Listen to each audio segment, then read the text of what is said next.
Right, let's get into it then.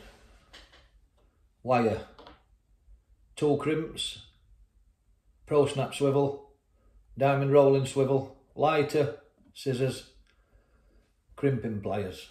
I think that's just about everything you'll need for this one. So we'll put the scissors and the crimping pliers to one side.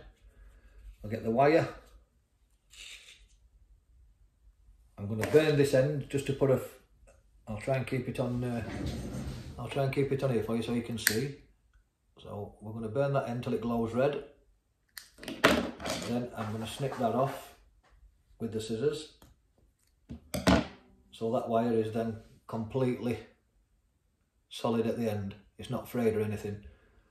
So now I'm going to pull about 14 inch off.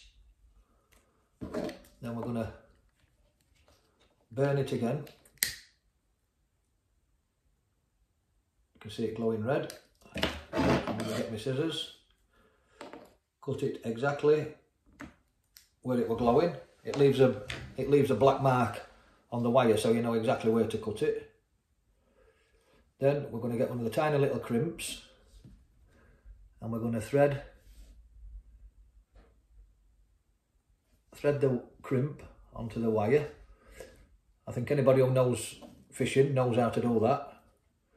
You probably all know how to make traces, but I'm just showing you this because this is really thin wire and really small components. So put the swivel on, the crimp, thread the wire back through the crimp. If you didn't burn it, if you didn't burn the wire and cut it, you would not get that wire back through that crimp. So I've pulled it down to there, and I always leave a big loop, not as that big, I'm just exaggerating that line, but pull it half as that again. So I've got that much loop. I'll just turn it around, then I'll get my crimping pliers. You can see how much tag end I've got. You won't get that wire back through the crimp to do a double loop. So get your crimping pliers. Squeeze, lock it into place, and then what I do with that, pull it down, I heat that back up, and cut it off about a couple of mil behind the crimp. I haven't got any at the moment, but what I would normally do is put some shrink tube on, just to cut that little bit, just to cover that little bit of tag. But it don't matter that much, to be fair. Like I say, this is only for perch fishing, really. You can see how flexible this wire is. It's just like using braid. So obviously you just repeat the process at the other end. We'll get the crimp.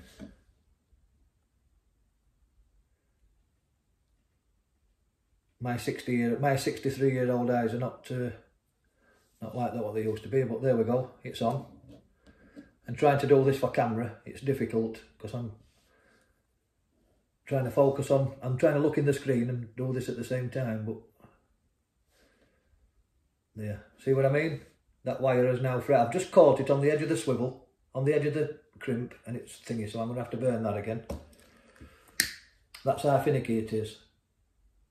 But with it being just like braid, it helps you. You can carry on fishing like you would without a wear trace on. It's just like using natural materials like braid or fluorocarbon.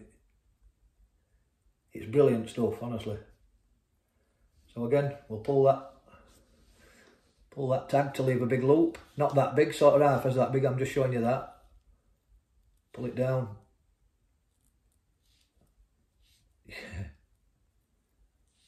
There you go, and try and leave a loop like that, so for the swivel to it, so you've got plenty of play.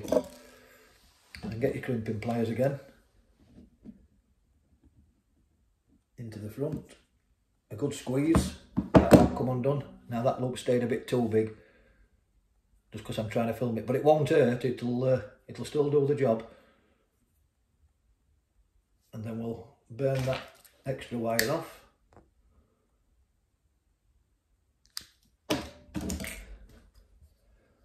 cut it down to the crimp again. That could be a bit neater, but like I said, normally I'd put shrink tube on that, and there you go. There's one wire trace for perch fishing, which will let you use the smallest lures. I use them on a 2 gram jig head up to a 10 gram jig head. I've had big perch and I've had small pike, and I've never been broke off.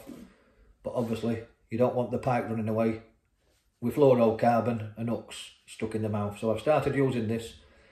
It may have hindered bites, but only off the smallest of perch, if you know what I mean. They're still, when it's really hard, it might make a difference to fluorocarbon, but in normal conditions, that wire trace is really flexible, really natural looking when you've got a lure on it underwater, and it'll also hold small jacks and up to decent pike as well.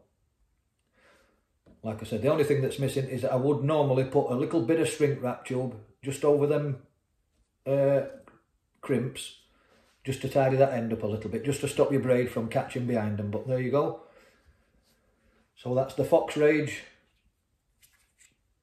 49 strand Fox Rage Predator wire, 12 kilos, 26 pound, 10 meters, and you also get the crimps with that as well. And the price is $15.99, and you will make at least 30 wire traces. Scissors, crimping pliers, and a lighter, Pro Snap swivels, and I use these, the F-set Roland Diamond swivels, swivels, and that's it. So for 30 traces, probably 20 quid, and you've got 30 traces, and the pleasure of making them up yourself. You know they're good enough to use yourself. Okay, thanks for watching.